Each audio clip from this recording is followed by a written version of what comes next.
Hello everybody and welcome back to LLB Society, our YouTube channel. This is Dr. Hariri, the founder of LLB Society, which is a bilingual academy of English and Persian. And in this video, I'm going to give a presentation on authentic assessment for English language learners. And I'm going to share the link to this article in the description area below, so that if you're interested, you can study that in more detail and depth. I can skip the table of contents to reach for the abstract, and here is the abstract. On account of an overemphasis placed upon traditional assessment in language teaching, the testing administrators constantly belabor the point of final and entrance examinations as an ultimate litmus test for learners' competency. Hence, intensive cramming in the form of memorization and parrot-learning peremptorily dominates an extensive bona fide understanding of the materials. In fact, the victimization of the lengthy process at the cost of the transient product reaches its pinnacle. Consequently, the phenomenon of student alienation comes into being. To investigate this study, a qualitative approach based on triangulation, i.e. observation, interview, and documentation, was taken. The employment of this qualitative methodology was due to the fact that a naturalistic grounded theory research design mixed with classroom-centered research, or CCR, was regarded as the finest procedure to collect and analyze the data over an extended period of time, around 3 months in length. And the findings reveal the significance of an amalgamation of product and process-oriented approaches, so that the learners are evaluated on what they integrate or produce rather than on what they are able to recall or reproduce. And the main goal of alternative assessment is to gather evidence from how learners are approaching, processing, and completing real-life tasks in a particular domain, that is, to forge a strong link between what happens in the classroom and what occurs outside the class. By dint of self, peer, and portfolio assessment in language schools, institutes, and universities, detailed information on the strengths and weaknesses of each individual student is furnished. Therefore, retrospective teaching or learning is objectified. Moreover, the number of the raters is multiplied by the total number of the learners. Hence, there will be less discrimination and subjectivity in assessment. Furthermore, depending on developed metacognitive knowledge and strategies, the learners will grow additional independency, autonomy, and intrinsic motivation in language learning. Okay, we come to the introduction. In today's education, assessment is one of the indispensable features of the curriculum. As Richards and Schmidt 2002 have stated, assessment is, quote, a systematic approach to collecting information and making inferences about the ability of a student or the quality of success of a teaching course on the basis of various sources of evidence, end quote, page 35. In consideration of the above definition, although the goal of assessment is invariably the same over the passage of time, its modus operandi is subject to informed modifications in response to newly developed requisites. And as a consequence, two distinct versions of assessment come into existence. That is, traditional assessment versus authentic or alternative assessment. As it is self-evident, the traditional version of assessment cannot function well enough to satisfy the requirements of today's education. As a result, employing authentic assessment with its extensive characteristics is an enlightened choice to make. authentic or alternative assessment refers to a particular type of appraisal or evaluation, actually, in which it is strongly attempted to bridge the gap between curriculum and real life situations. The other benefit derived from authentic assessment lies in the maximization of interpersonal interactions between the teacher and the learners. As Hurta Maktas, 1995, as cited in Richards and Renandia, 2002, maintains, quote, alternative assessment is different from traditional testing in that it actually asks students to show what they can do. Students are evaluated on what they integrate and produce rather than on what they are able to recall or reproduce. End quote, page 339. The main goal of alternative assessment is to gather evidence about how students are approaching processing and completing real-life tasks in a particular domain. Hurta Maktas, 1995, as cited in Richards and Renandia, 2002, outlines the characteristics of alternative assessment as below. And the whole paragraph is a direct quote.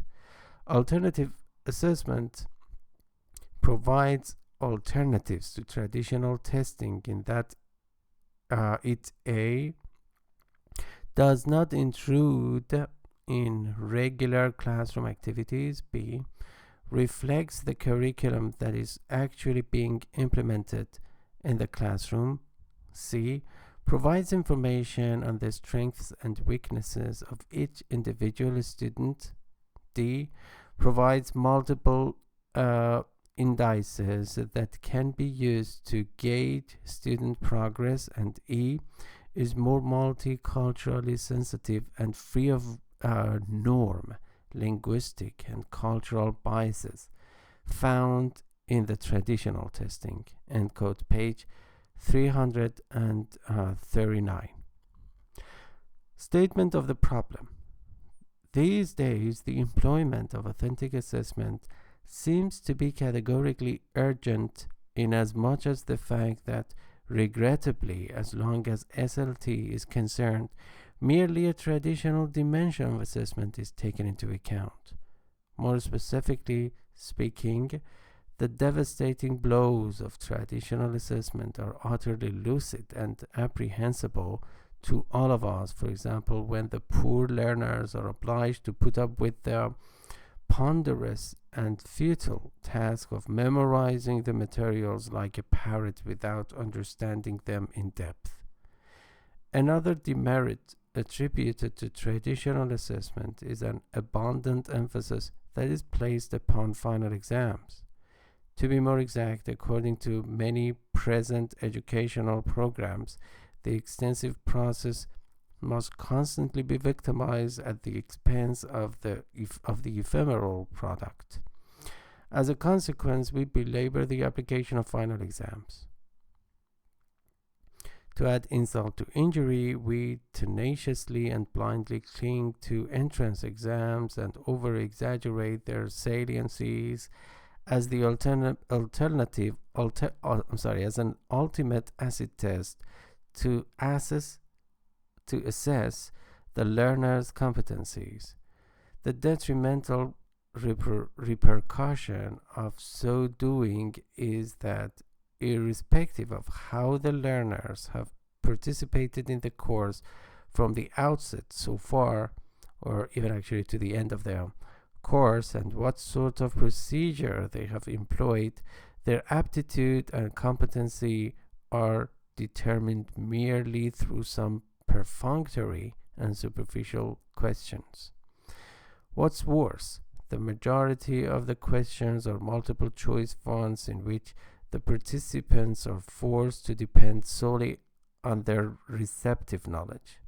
That is to say, they are deprived of their obvious right, i.e., to make use of their productive competency. That's why a vast array of the learners intentionally or unintentionally overlook the process of learning and postpone it until the last time by resorting to cramming, and stick to a couple of hours as the entrance exam. Regarding this issue from another angle, by overemphasizing traditional assessment with its mechanical nature and devastating impact on education, the learners are precluded from developing an active share and role in response to their course. It means that language classes go fundamentally unilateral, and it becomes infinitely elusive to locate the traces of bilateralism. And it is due to the fact that learners are alienated from the course and the teacher. They just take the course and resort to any scheme to pass it, even by cheating. In this regard, since the process is not valued at all, they fail to grow intrinsic or integrative motivation. Instead, they develop extrinsic and instrumental motivation. Alright, purpose of the study. This study is basically oriented towards the aim of intrinsically motivating the learners so that they reduce their dependency upon their teachers. This hypothesis is postulated that a change of emphasis from a solely product-oriented approach to a confluence of both product and process-oriented approaches can raise the learner's spirits to give more credit to the lengthy process of education. In other words, the learners are not alienated from their own classes because every so often they are encouraged to develop their best to the course.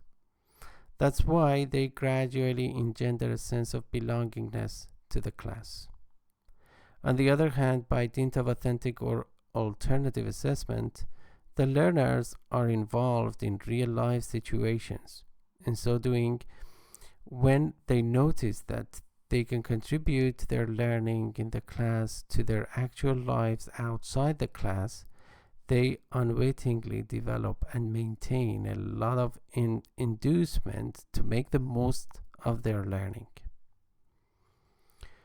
Regarding this issue from another perspective, in the light of portfolio assessment, which is an inseparable dimension of authentic assessment, the learners are urged to keep a diary of their progress in language learning. This action per se requires a plethora of retrospection, metacognition, and rumination. As a result, the learners gradually acquire a noticeable amount of actually autonomy and individualization that is pretty conducive to language learning. Literature review.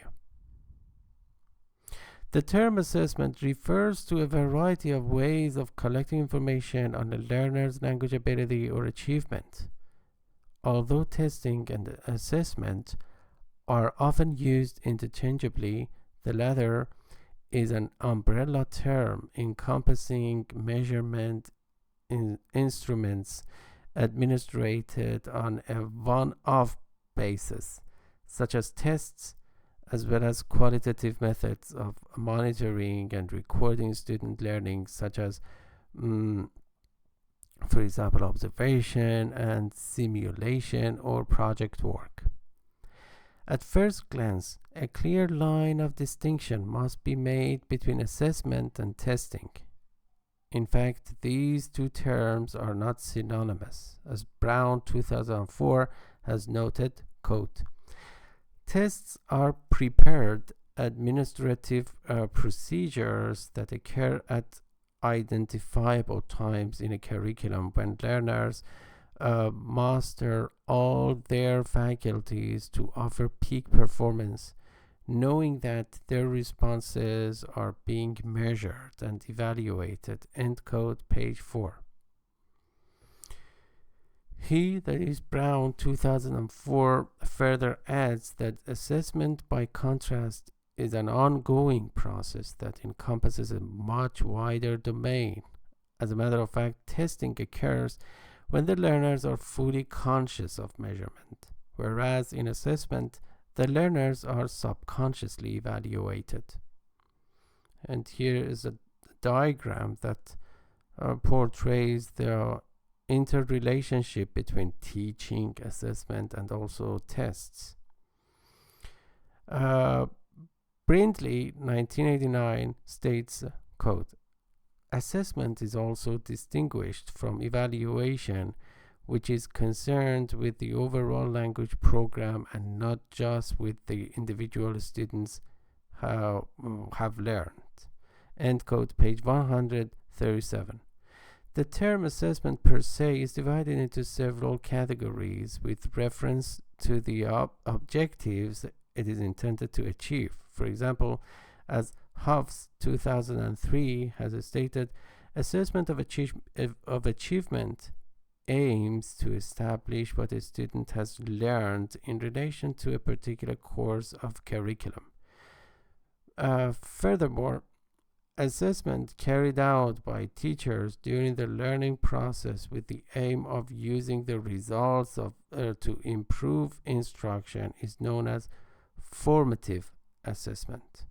However, assessment at the end of a course or term or school year, often for purposes of providing aggregated information on program outcomes to educational authorities, is referred to as summative assessment, Brindley, 1989. Therefore, formative assessment is more or less an informed kind of assessment, whereas summative assessment should be more formal. According to Ware 2001, as cited in Ware 2005, in recent years, there has been an unfortunate tendency to link linguistic testing to summative evaluation. As a consequence, the important formative assessment in the classroom has often been overshadowed or maybe overlooked. Formative assessment, as opposed to summative assessment, is an ongoing continuous process where the main purpose is to determine the degrees of mastery of a given learning task and to pinpoint the part of the task not mastered. Best and Kahn, 2006. Formative assessment is intended to help both the learner and teacher to focus on the particular learning necessary for movement towards mastery. In this response, Mattson, 1983, considers informal evaluation to be useful in measuring any language skill. One example of such evaluation is homework exercises. Another is classroom practice. These can even include game-type activities, including crossword puzzles and 20 questions. Nowadays, as long as the concept of assessment is put forward, two distinctive orientations towards the same phenomenon is constantly thought of. These two orientations are traditional versus authentic or alternative assessments. Brown 2004, page 13, has perfectly delineated the distinctions between the two orientations toward assessment. Table 1, derived from Brown 2004, juxtaposes traditional with alternative assessment in a vivid and succinct manner. So there on the left side you see the characteristics of traditional assessment, and on the right side you see the characteristics of alternative assessment. So here, as you can see, traditional assessment, one short standardized exam, and here continuous long-term assessment. Traditional assessment is timed, multiple choice format. Alternative assessment, untimed, free response format. And traditional assessment, maybe actually I need to zoom out a little bit.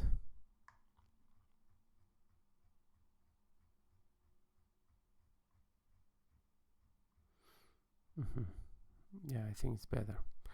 So traditional assessment is the contextualized test items, but authentic assessment is contextualized communicative tasks. Traditional Scores suffice for feedback, but in authentic assessment, individualized feedback and washback actually are requested and solicited. Traditional assessment is norm referenced, is based on norm referenced scores, but authentic assessment is based on criterion referenced scores. And the traditional assessment is based on the focus on the right answer, but in authentic assessment, open-ended and creative answer are more encouraged. Traditional assessment is summative, and authentic assessment is formative, based on formative assessment. Traditional assessment is oriented to product or product oriented, and authentic assessment is process oriented, more or less. Traditional assessment is non-interactive performance, but in authentic assessment we focus on interactive performance. And traditional assessment actually fosters extrinsic motivation, but authentic assessment actually encourages or fosters intrinsic motivation. Alright, so let me zoom in, because as a visually impaired person, I really need to increase the font size. Okay, I'm a visually impaired person. Okay, as tacit in the above delineation, as tacit it is, actually authentic or alternative assessment is fundamentally engaged in a real-life situation. In this response, Bachman 1990 maintains, quote, "What I will call the real-life or RL approach to defining authenticity especially considers the extent to which test performance replicates some specified non-test language performance. This approach thus seeks to develop tests that mirror the reality of non-test language use, and its prime concerns are: 1. The appearance or perception of the test and how this may affect test performance and the test use, so-called face validity. And 2. The accuracy with which test performance predicts future non-test performance, or predictive utility." End quote, pages 300 to 301.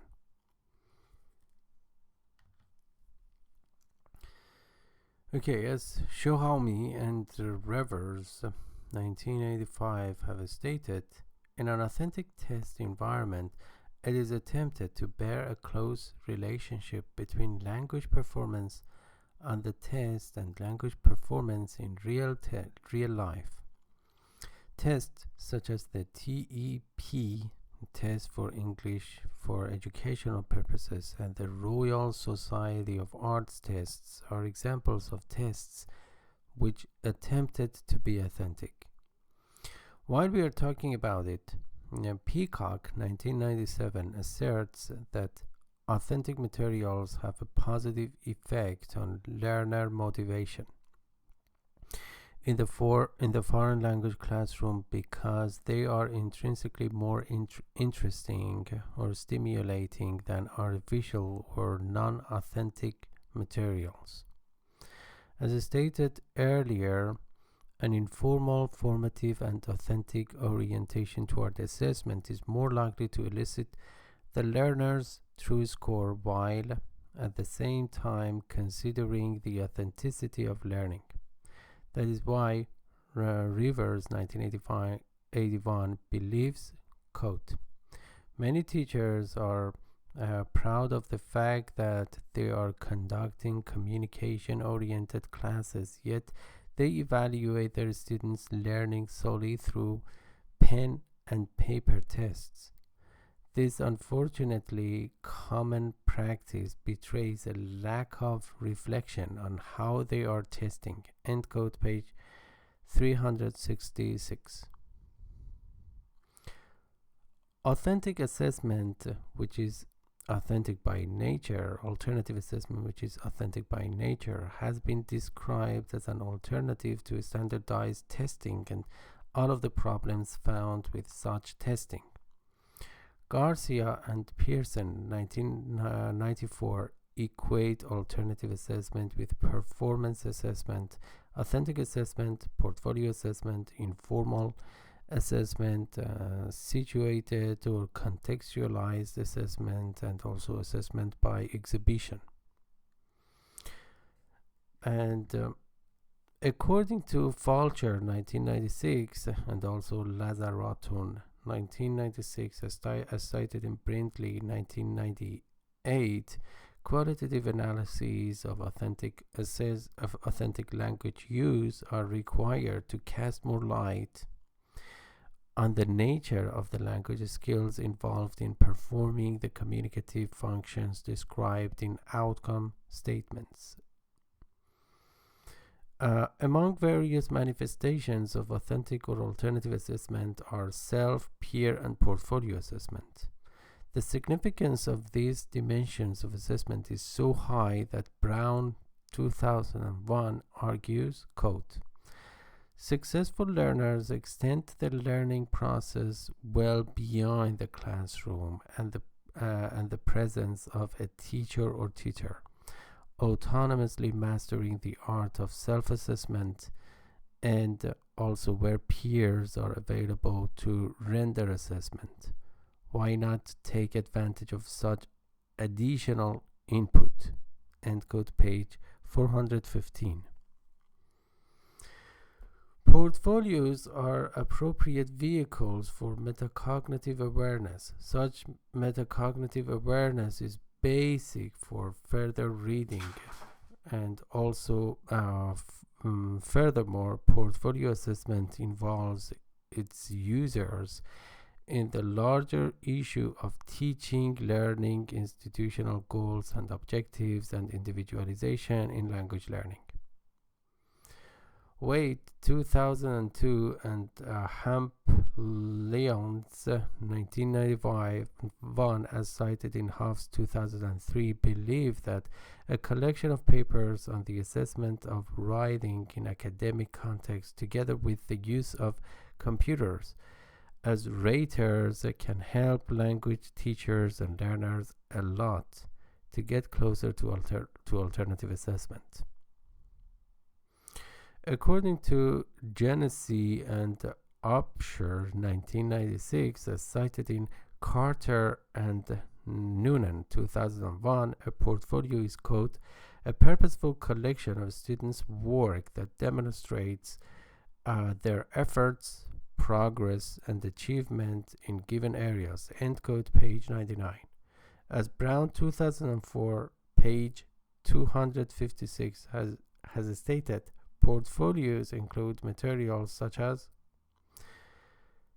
essays and compositions in drafts and final forms, reports, project outlines, poetry and creative prose, artwork, photos, newspaper or magazine clippings, audio and or video recordings of presentations and demonstrations, etc., journals, diaries, and other personal reflections, tests, test scores, written homework exercises, notes on lectures, and even actually self and peer assessments, comments, evaluation, and checklists. A developmental scheme for considering the nature and purpose of portfolios using the acronym CRADLE or CRADLE, CRADLE, CRADLE, to designate 6 positive attributes of a portfolio, namely collection, reflection, assessment, documentation, linking, and evaluation, is suggested by many scholars. The advantages of engaging students in a portfolio development have been extolled in a number of sources. Brown and Hudson, 1998, and Genesee and Upshur 1996, O'Malley and Waldes Pierce 1996, Waite 2002. A synthesis of actually those characteristics give us a number of potential benefits. Portfolios can do the following: foster intrinsic motivation, responsibility, and ownership. Promote student-teacher interaction with the teacher as facilitator. Individualize learning and celebrate the uniqueness of each student. Provide tangible evidence of a student's work. Facilitate critical thinking, self-assessment, and revision processes. Offer opportunities for collaborative work with peers and permit assessment of multiple dimensions of language learning. Moss 1994, as cited in Britley 1998, comments are a timely reminder of the need to collect assessment information from a variety of sources and to strengthen the case for using procedures such as portfolio assessment, which presents a broad range of learner performances. Research has shown, Brown, Hudson, 1998, a number of advantages of self and peer assessment: speed, direct involvement of the students, the encouragement of autonomy, and increased motivation because of self-involvement in the process of learning.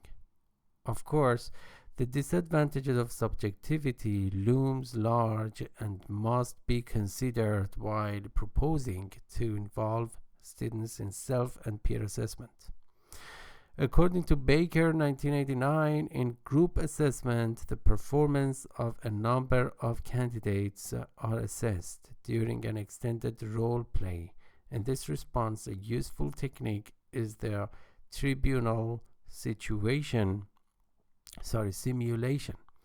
in which half the group are, for example, members of a board which must make some kind of decision about allocating low-rent housing to deserving families.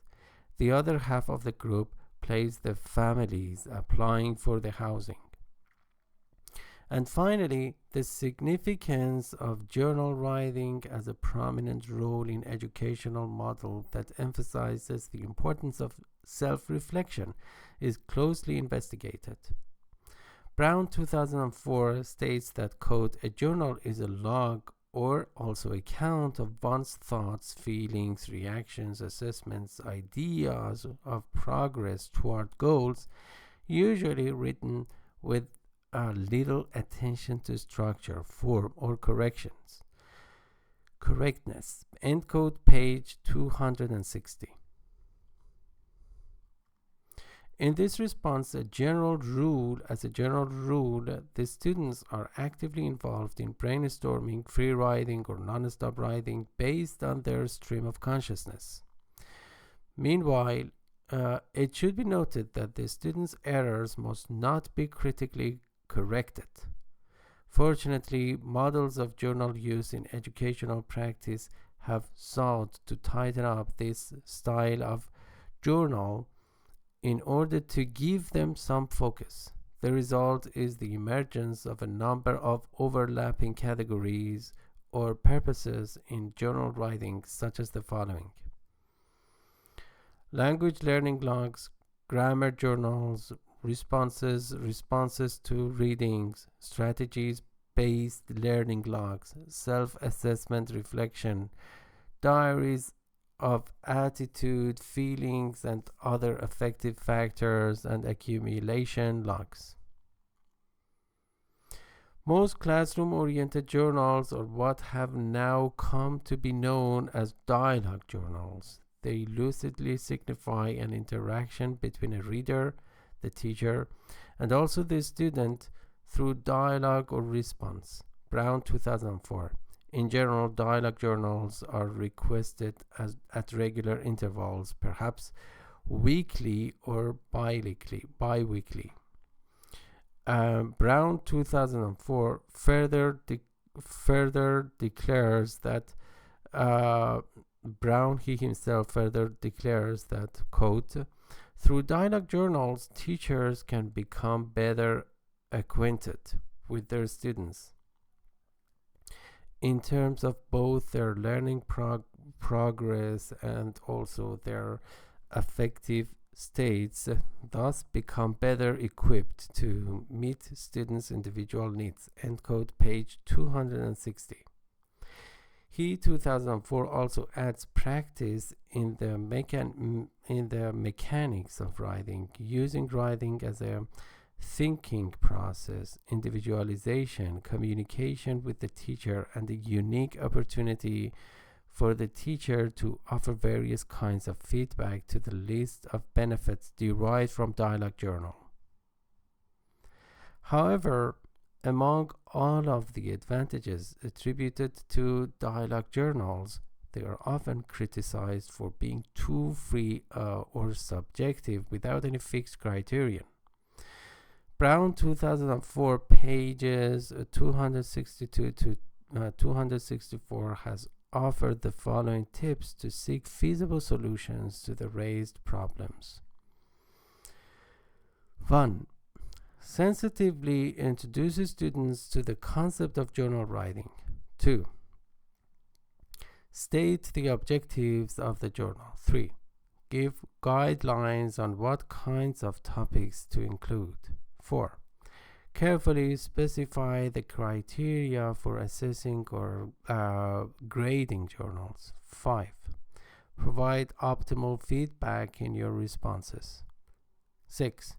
Designate appropriate timeframes and schedules for review. And 7.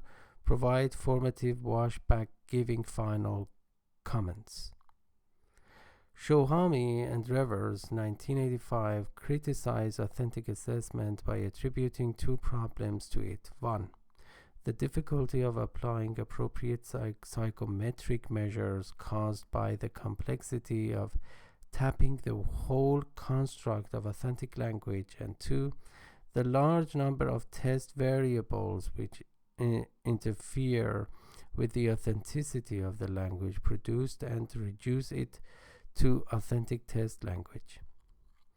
According to Brown and Hudson 2004, because of the ongoing nature of authentic assessment throughout the term of instruction, this type of assessment tends to particularly be appropriate for assessing learning processes. However, it should be added that authentic or alternative assessment has the disadvantages of being relatively difficult to create and structure, and also involving subjective scoring, if they are scored at all. Brown and Hudson 1998 believe that the assessment procedures, what they cover and how they are scored, should be developed in consultation between the students and teachers. On the other hand, as Rose 1994 and also Rose and Vaughan 1995, as cited in McNamara and Rower 2006, have found, participants might feel forced to respond in a DCT, whereas in reality they would prefer to remain silent. In real-world situations, they also have other means at their disposal. For instance, instead of refusing directly, they may superficially comply with a request, but in fact perform whatever is required less than enthusiastically. In short, in such tests, it is not practically possible to allow test takers to opt out, because such opting out would be indistinguishable from simply not knowing the correct response. That's why, for tests of language abilities, many theorists have recently argued that assessment tasks need to somehow capture or actually recreate the essence of language use, urging that authenticity should be a fundamental criterion for the validity of tasks that aim to evaluate how well people can really communicate in a language. Bachman and Palmer, 1996, Lowe, Coates, 2000, and Spence Brown, 2001, as cited in Fulcher and Davidson, 2007. Methodology. To investigate this study, the researcher chose a qualitative research approach that was based on triangulation, that is observation, interview, and documentation. The employment of a qualitative or interpretive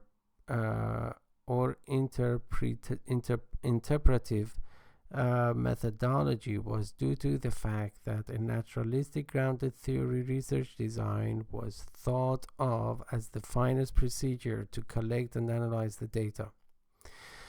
On the other hand, as a branch of qualitative research on the basis of the requirements, a classroom-centered research or CCR approach was utilized to investigate the phenomenon under study over an extended period of time, that is about 3 months in length, in an attempt to augment the credibility and dependability of data collection and analysis.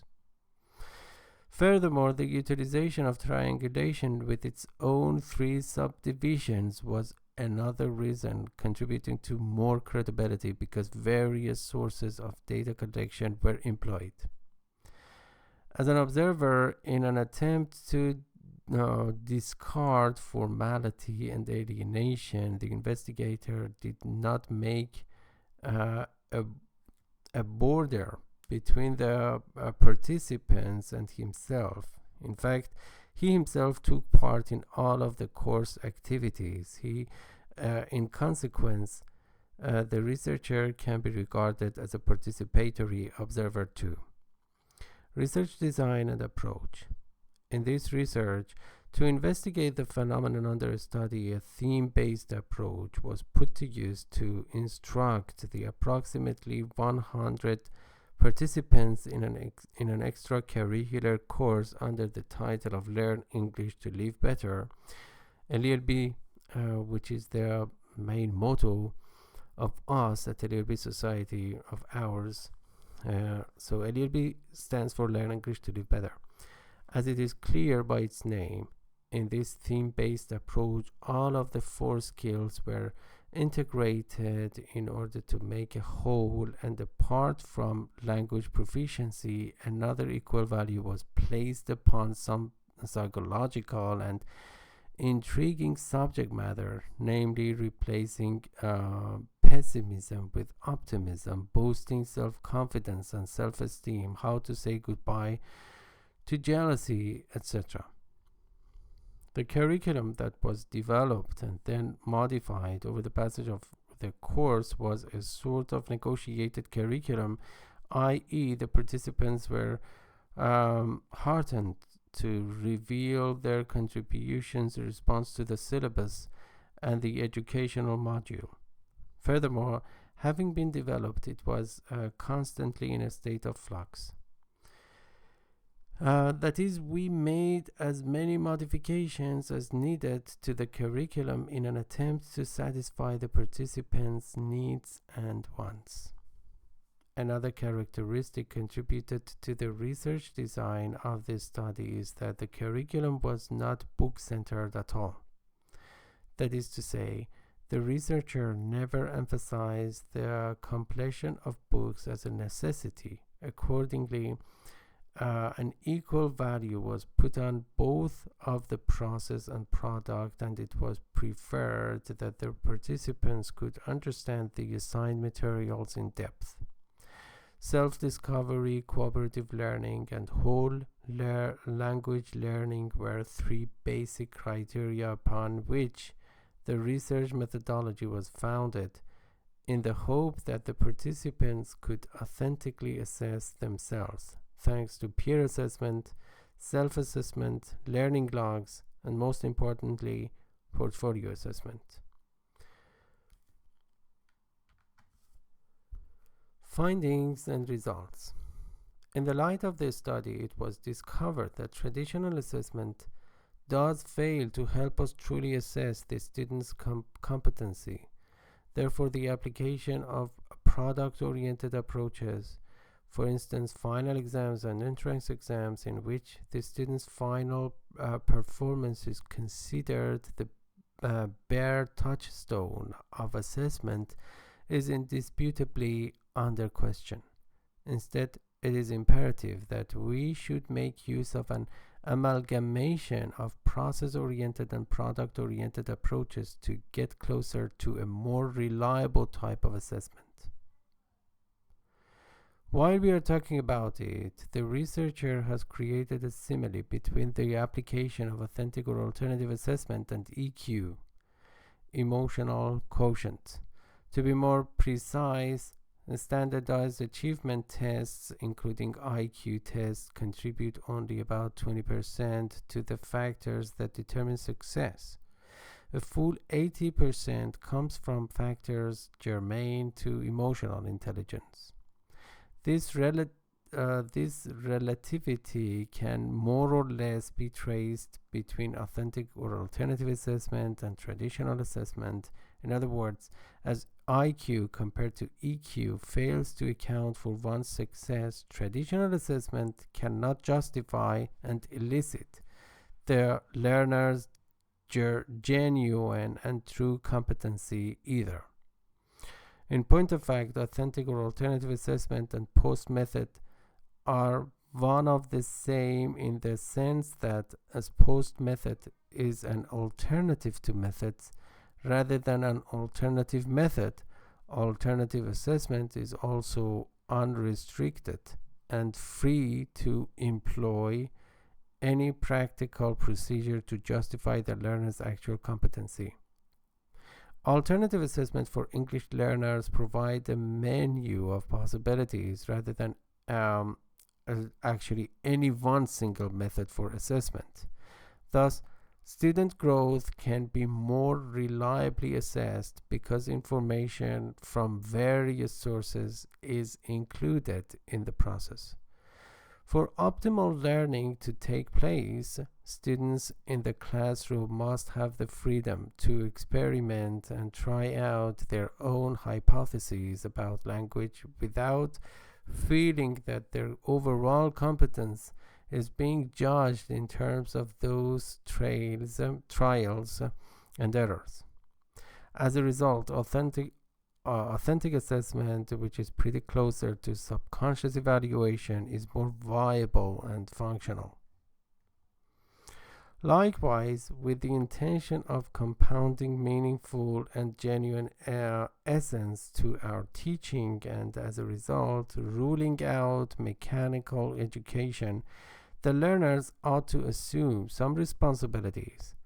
That is, they should not be barely consumers, but rather experiencers, risk takers, and producers as well. In this manner, their passive stance is replaced by an active and erudite involvement in the process of learning. The learners develop a great penchant or desire to forge a strong link between what happens in the classroom and also what takes place outside the class. As a matter of fact, real-life situations are operationalized in language course to make language learning more natural.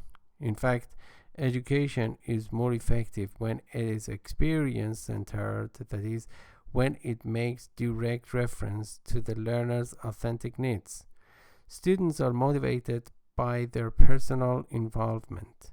Teachers are co-learners, asking questions of the students who are the experts on their own lives. That is completely in line with participatory approach. As a matter of fact, to illustrate the distinction between process-oriented and product-oriented approaches, the conductor of this study equates the product-oriented approach with traveling by plane in which the passenger is not aware of the process. He may fall asleep during the flight and then be awakened by the stewardess's voice announcing the arrival at the destination. In this manner, the passenger, not the experiencer, is taken to the journey's end while he or even she has a passive role. He or she cannot take pleasure or even feel pain in the process of the journey. Even though they strive to do so, this permission is not given to them, as it is integral to this mechanical and spiritless fashion of journey. On the contrary, the learner educated on the ground of the process-oriented approach is likened to the same passenger, with this distinction that he is an experiencer as well.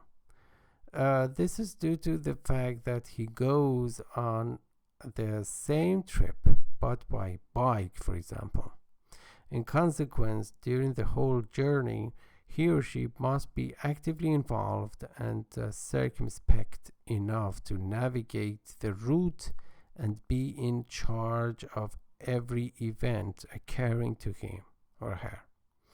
In so doing, our passenger or experiencer ought to coach him appropriately in preparation for the inevitable ups and downs of the path.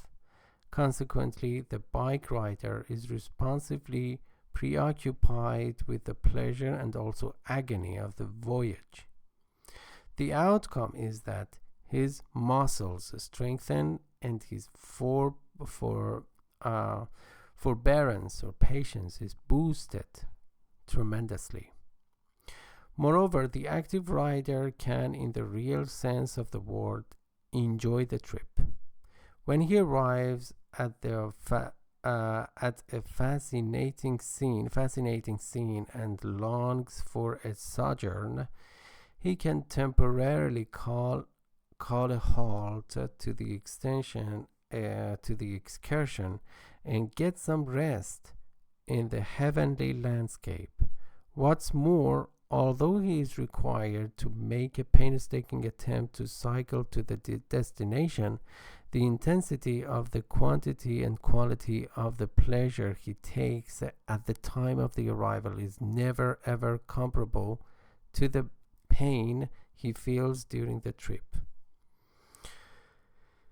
Okay, in point of fact, with the purpose of fulfilling this achievement, we can multiply the sole number of the single rater, that is the teacher, by copious numbers of raters, that is the participants themselves. Consequently, the amount of subjectivity and discrimination that are unavoidable in case there is only or solely one rater descends to a pretty noticeable extent. Motivated learners, individually or en masse, can train themselves systematically in ways of assessing and evaluating their own learning progress in terms of identifying their strengths and weaknesses. In this regard, portfolio writing and learning logs are substantially significant, because when the learners are encouraged to compose journals regularly, and when they note that their journals or logs are precisely analyzed and considered by the teacher, they take an abundance of heed of writing their logs, and in this manner they strive to level with the teacher and also other participants for the good of themselves. Thus, to put the theory into practice by taking some criteria into consideration, we can appeal to our learners to perform self-assessment. Even more idealistically speaking, but not far from reality, we can operationalize peer assessment techniques so that the learners get more enthusiastic about establishing and maintaining required amity and solidarity among themselves to work en masse to assess one another. As it is self-evident, the learners are informed of how to learn to learn. In fact, they will develop more autonomy and intrinsic motivation in their learning. In so doing, they gain more control over their own classes.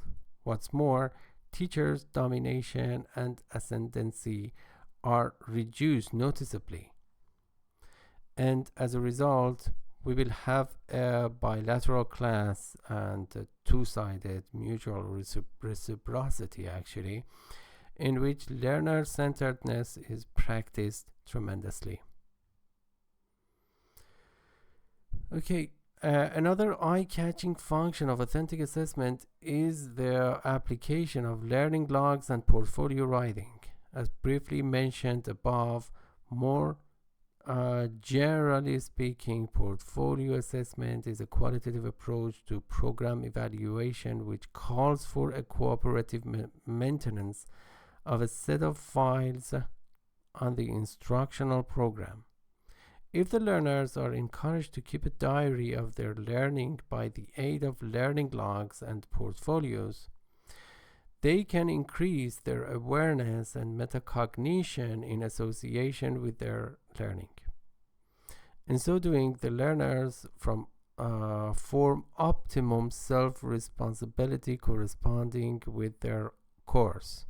As a matter of fact, they are required to develop erudite contributions to the course and then profoundly reflect upon their own contributions with the help of metacognitive strategies. As a result, retrospective learning is enhanced noticeably. The other benefit derived from portfolio writing as an indispensable manifestation of authentic or alternative assessment is a priceless and unique source of feedback that is bestowed upon the teacher. Therefore, it more actually nearly ensures that needed reforms will take place throughout the course. According to Mousavi 1999, by implementing portfolio assessment code, very helpful information can be gathered and shared by teachers and administrators with no formal training in research design or statistics. Formal tests or questionnaires are not needed. End quote, page 277. What's more, portfolio assessment promotes cooperation rather than competition among teachers because to be effective, this method requires great willingness on the part of the teachers to share ideas and to note problems as well as successes. In so doing, the instructor can establish educational forums comparing and contrasting their discoveries derived from their learners' portfolios or even their own ones.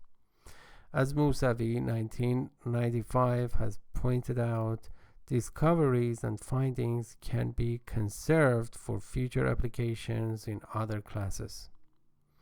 In short, as discussed above, by considering the problems that we encounter these days in many educational systems or education systems, replacing traditional assessment, which is regrettably dominant nowadays, with revolutionary, authentic, or alternative assessment, along with its unique features, seems to be imperative in the hope that we could bridge the educational gaps that are getting wider and wider.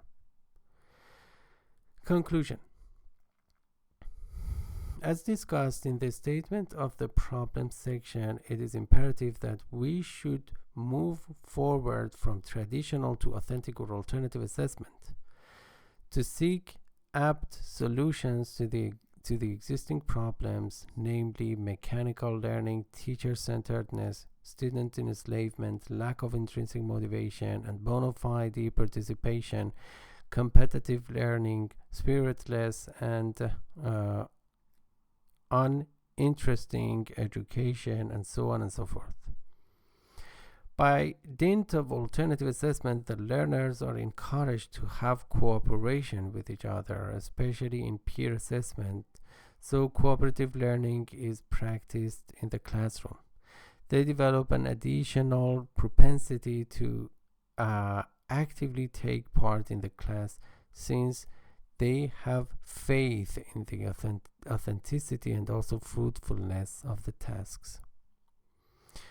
As the learners increase their class participation by assuming various responsibilities, particularly in terms of self-assessment, portfolio assessment, and also dialogue journals, slowly but surely they tend to employ more metacognitive strategies and knowledge by being quite reflective and pensive. That is to say, authentic assessment does make excellent way for reflective or retrospective learning and also teaching. When these highly motivated learners gain more independency and control over their activities in the course of time, they acquire and internalize an outstanding amount of autonomy in language learning, because on many occasions they are inspired to learn how to learn through actual experimentation. Okay, we come to the end of this lecture, and I want to show how which sources I have used. This is a references section. As you can see, I've used these sources. I can skip them. Exactly 22 sources. And also you can cite this article in this way in APA style. And this is my author box, and let me show you some other information about this lecture and article, which falls into the category of TESOL issues through call. And also here are some keywords: assessment, autonomy, continuous assessment, cramming, education, entrance examination, evaluate, examination, final exam, motivation, peer assessment, performance, portfolio assessment, and testing. Let me show you some of them related posts and articles. An IELTS essay, writing task graph on age of students, and learner-centered curriculum for humanistic learning, and teaching writing skills with 10 best practices and videos. Okay, thank you so much for your attention, and hope to see you soon in our next video. Bye bye everybody.